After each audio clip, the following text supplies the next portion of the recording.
Bonjour, bienvenue dans la série sur les échecs. Nous nous attaquons le gambit Evans.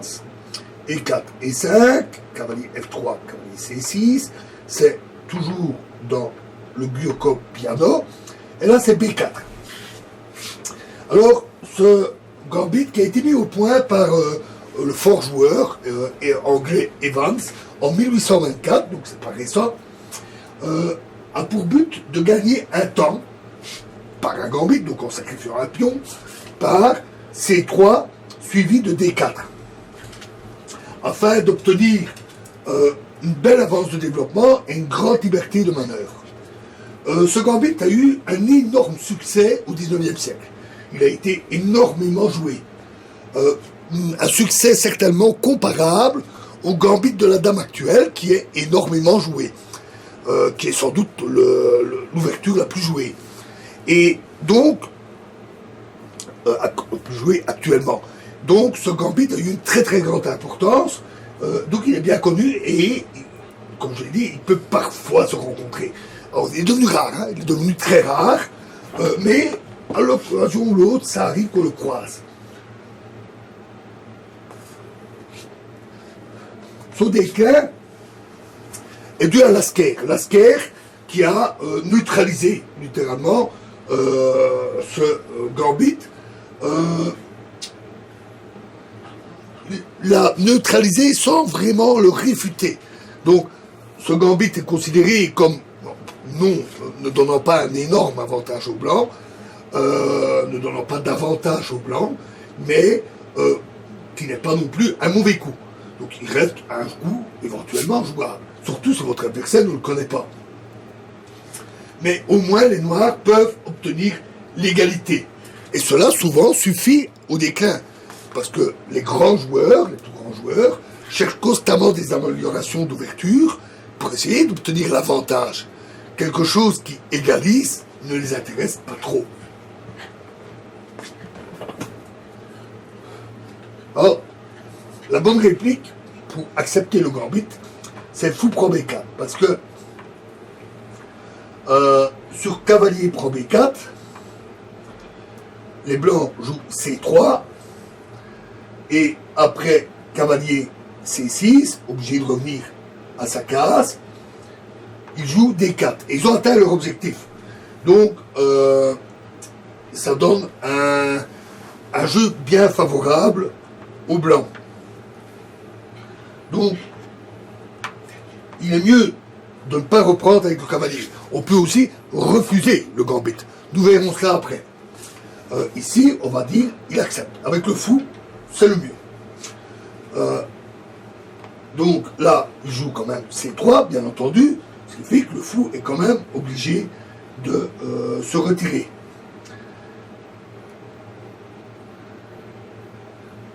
Alors, le bon coup, c'est fou à 5, considéré comme le meilleur coup.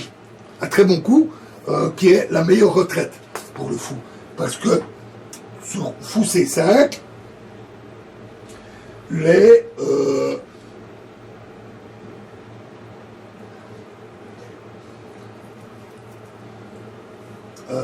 noirs, les blancs, pardon, jouent D4 et le fou est menacé. Ils sont obligés de reprendre en E prend D4 et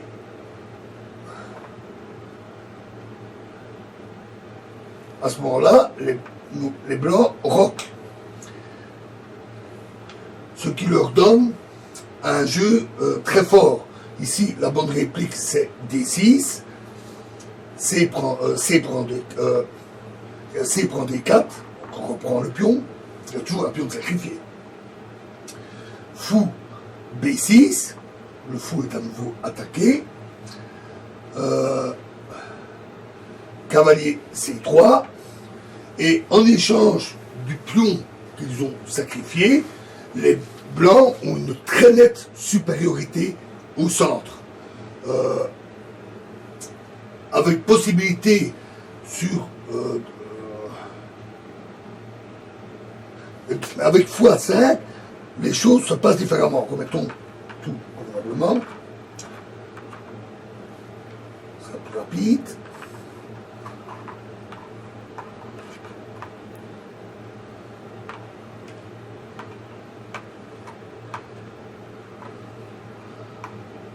D4, donc reprise du fou, C3, et donc fou A5. Fou A5, l'avantage c'est que sur D4, ils ne sont pas obligés de reprendre du pion E. De plus, ce pion est très mal protégé. Et le fou lance sur ce pion qui va devenir faible si les blancs jouent D4. Il n'empêche que D4 reste bon. C'est le seul coup vraiment gênant pour les noirs. Parce que sur tout autre coup, les noirs joueraient D6, suivi de fou D7. Ce qui leur donnerait une très très bonne position. Donc D4. Et n'oublions pas que les blancs ont sacrifié un pion, donc il leur faut conserver cet avantage positionnel. Donc D4, c'est le seul coup vraiment gênant. D6 reste le bon coup. Il refuse d'échanger, il protège, garde attention au centre. C'est en fait ce coup-là que Lasker a trouvé.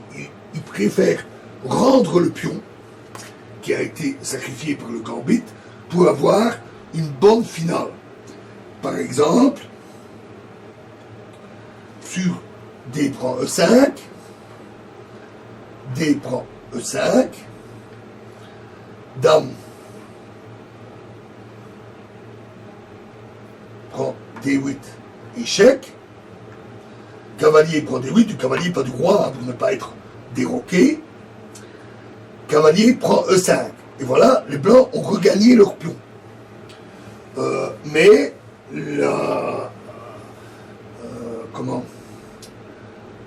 l'aile dame des blancs est complètement anéantie. Donc, il est beaucoup mieux de jouer 7 dame H3, alors plutôt que de prendre le pion. Donc, on va le voir.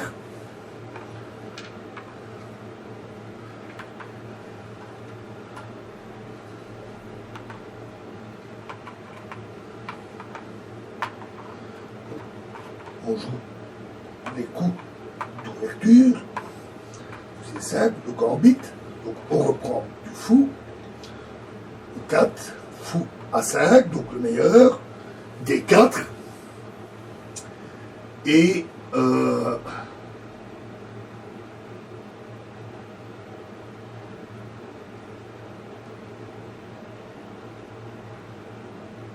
donc D6, le coup de Lasker qui neutralise la position. Et donc plutôt que de prendre le pion Dame E5, il est plus intéressant ici de jouer Dame B3, qui au moins renforce temporairement l'aile Dame, et en plus permet d'attaquer le pion faible F7, avec Dame et Fou. Bien sûr, les noirs ont possibilité de se défendre. Non seulement les blancs menacent fou prend F7 échec, mais ils menacent aussi D5 et après la retraite du cavalier, dame A5 échec et capture du fou, ce qui gagne une pièce. Donc il y a une double menace et le seul et unique coup qui par les deux menaces, c'est dame D7. C'est la seule réplique. D prend E5. C'est la plus forte continuation de l'attaque. Hein. C'est le meilleur coup à jouer. Sur D prend E5, le roi est là. Sur D prend E5, les blancs roquent avec une menace d'attaque avec la tour, ce qui donne qui menace tour D1 avec menace d'attaque sur la tour avec une forte attaque. Donc il vaut mieux ne pas reprendre le pion, mais de simplement jouer fou B6. Et à ce stade-là, ça évite toutes les mauvaises surprises. Le point F7 est protégé, et on ne risque plus de perdre ce fou de manière malheureuse. Le coup suivant, c'est pour les blancs, il y a deux possibilités. Soit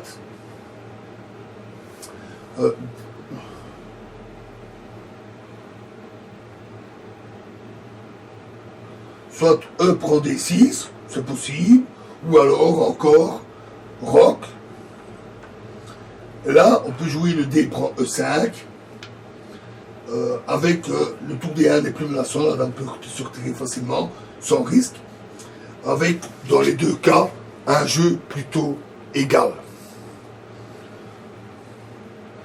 Notons que dans cette position, les blancs ont toujours des perspectives d'attaque à l'aile roi, mais les noirs n'ont toujours pas roqué, donc ils pourraient même décider de ne pas le faire. Et les blancs et les noirs, par contre, ont la paire de fous, ce qui est toujours un peu meilleur, et une meilleure structure de pions. La structure des pions des blancs est plutôt abîmée. Ce qui donne, bon an, mal an, un jeu plutôt égal, mais où rien n'est joué. Tout le combat continue. Voilà, alors dans la prochaine vidéo, nous verrons le gambit Evans refusé. Je vous remercie.